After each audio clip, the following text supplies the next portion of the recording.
Hey everyone, I wanted to recap the nutritional webinar we did the other day going over MyFitnessPal and kind of the 3 big mistakes that people make with MyFitnessPal, and was also going to go over how you set your baseline, just kind of a place to start with MyFitnessPal.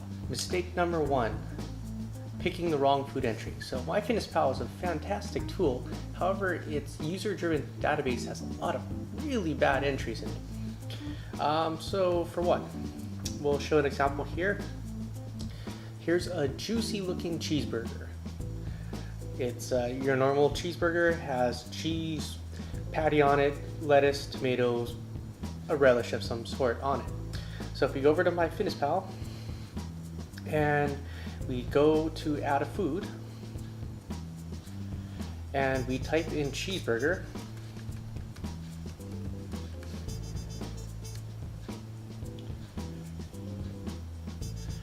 you'll see a bunch of entries. If we pick the first entry, which looks great, 300 calories, and we look at the nutritional info, and we're like, well, fantastic. There's a bunch of data there, 300 calories, that's great, I'll have 2. Okay, well that's the biggest problem. This is a cheeseburger from Red Robin, and they have their nutritional info on their website. And if you take a look at it, it's actually 770 to 840 calories, depending on what kind of toppings you get on it. So there's a lot more fat on it.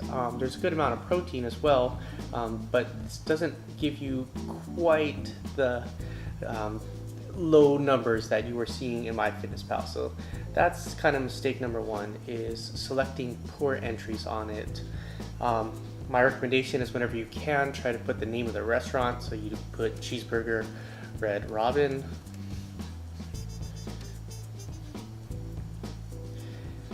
and you would try to find the entry that matches both. If not, you're going to want to break down the items, so you're going to log the bun as one thing, the patty as one thing, and add some mayo on it, etc., etc. I know it's a lot harder to do that way, but when you're trying to cut weight and you're really trying to hit certain numbers, then you need to be as accurate as possible. Mistake number 2, overvaluing exercise. So like the burger example, exercise kind of has the same problem. So if I was to add an hour of walking into this, so I type in walking, search, and I feel like I'm going really hard, so I'm gonna pick a fast walking pace, and I'm gonna walk for 60 minutes. Well, great. MyFitnessPal has just told me that I've burned 726 calories. There's no possible way I burned 726 calories walking, unless maybe I'm in the Olympics and I'm trying to win the race or something like that, but even then it's very unlikely. So MyFitnessPal way overvalues exercise in it, so try to avoid that trap. In general, I would say don't even log exercise at all with the caloric value, or don't allow it to adjust your caloric numbers based on adding an exercise. It'll just trap you. You won't make any progress that way. Mistake number 3 is setting your baseline way too low. So MyFitnessPal has kind of a quick survey to give you some numbers to begin with, and I find that most people set these numbers way too low. So I'm going to throw an example in here. Starting weight 200 pounds, 6 foot female, and I'm gonna set it to sedentary. This person has a desk job and they're going to the gym once a week. So their goal too is to lose 1 pound per week. Anything more than that is crazy. You'll just plateau too quickly. The nutrition will be too hard to maintain. You'll be able to do it for a little while, but it'll feel miserable. You'll use every trick you got just to hit those numbers, and it's not worth it. Don't set it that way. There's a better way to do it.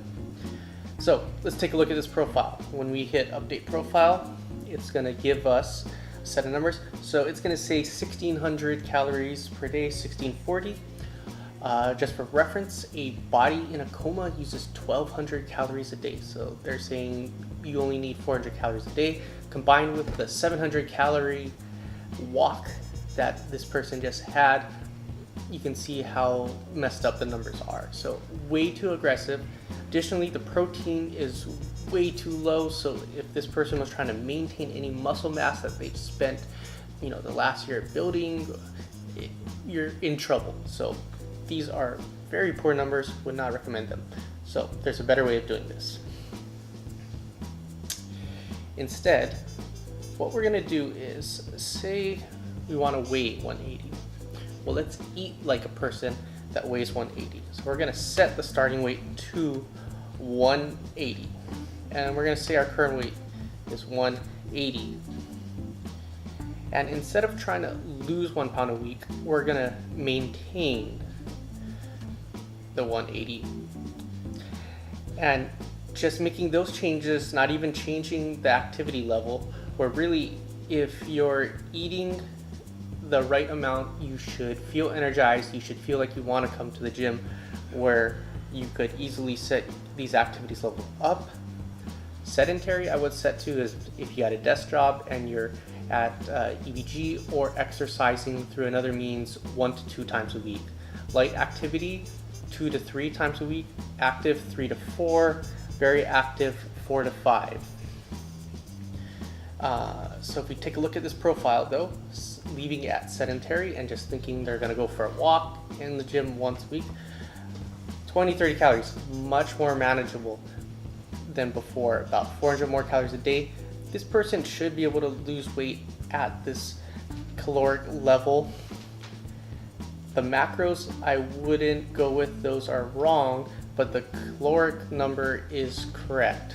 So if you can lose weight at a higher number, go with the higher number. The longer you can go losing weight at a high number, then the more room you have to make adjustments.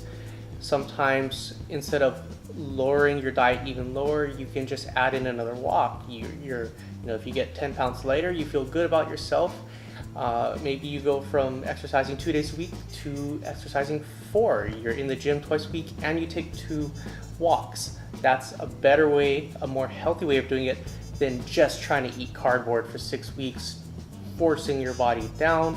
And it generally doesn't work, and the rebound effect is brutal. As soon as you try to eat normal again, usually your body will fill up with water once again, and the weight that you lost just comes back. Additionally, a lot of people just they're 20 pounds lighter, but they don't look it. They don't feel 20 pounds lighter. They're kind of just a slightly smaller version of the person that they were before they tried to lose weight. So keep those calories at a reasonable level. The other adjustment I would make if you go into goals is to bump up the protein. You generally want to be around 1 gram of protein per pound of lean mass. You can go a little lower, you can go a little higher, but that's usually easier. I would take this up to 30%, and then you have to drop the other 2 down. I just drop it by 5% each. What happens here?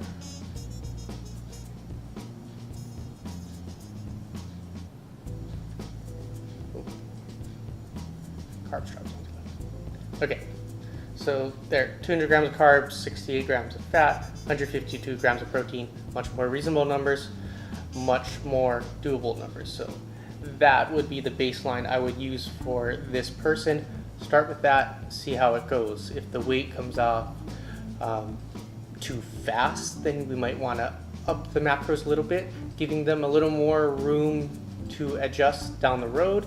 If it comes off too slow or nothing is changing at all, then you can make some adjustments, maybe cut the carbs a little bit, cut the fats a little bit, or see how they're feeling. If the energy levels are there, then leave it where it's at and maybe try and just add in some exercise, or maybe up your intensity. Instead of walking at a 2.5 mile an hour pace, try to get up to 3.5, get the heart rate going a little more, and see how that affects your weight and your weight loss.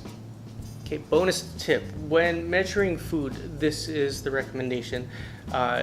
You want to take prepackaged stuff first. It's usually the easiest. That's pre-measured. What it says on the label is generally what's in the box. That's easy and accurate. Number 2 is weighing. Weighing is better than measuring. You can't fool the scale. If what you're measuring is kind of heaping and going over the side, or it's packed in, that obviously weighs more and there's more calories there than you might anticipate and that you would log into your fitness tracker. So preferably weigh your food when you're at home. This is really easy. It's why I advise doing food prep, where you can pre-measure, pre-weigh everything before you pack it up, and then you can just write it on the container so you know what you're doing. Or you can actually pre-enter it into MyFitnessPal if you want, if you really have planned out your food for the week. If you're at a restaurant, and we all go to restaurants, we enjoy a meal, but you kind of want to get a somewhat accurate view of what you ate, then these are 3 visual guides that you can use. One is for a cup. So if you're having a cup of potatoes, a cup of pasta, a cup of rice, it's basically the size of a baseball. So familiarize with what a baseball feels like. That's generally a cup of anything. A golf ball is 2 tablespoons.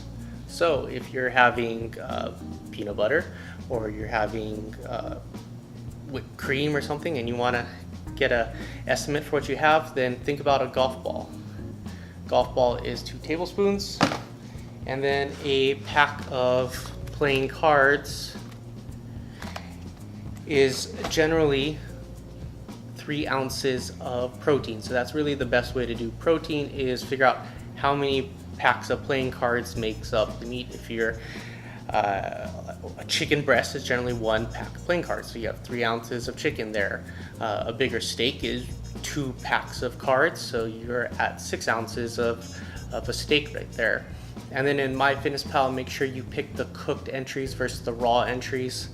And if you can, look for USDA with the items. Those aren't user-generated entries. That's from the USDA database, so it tends to be more accurate. So USDA chicken breast is better than Jim's chicken breast that might have a lower calorie value but is not actually accurate. So those are the 3 mistakes that people often make when using MyFitnessPal. And bonus tip, how to measure your food when kind of out at a restaurant. Hopefully you guys are being successful. Please set a baseline and come see me and show me where you're at. Show me what you think the baseline works for you. And good luck to all of you, and see you at the gym.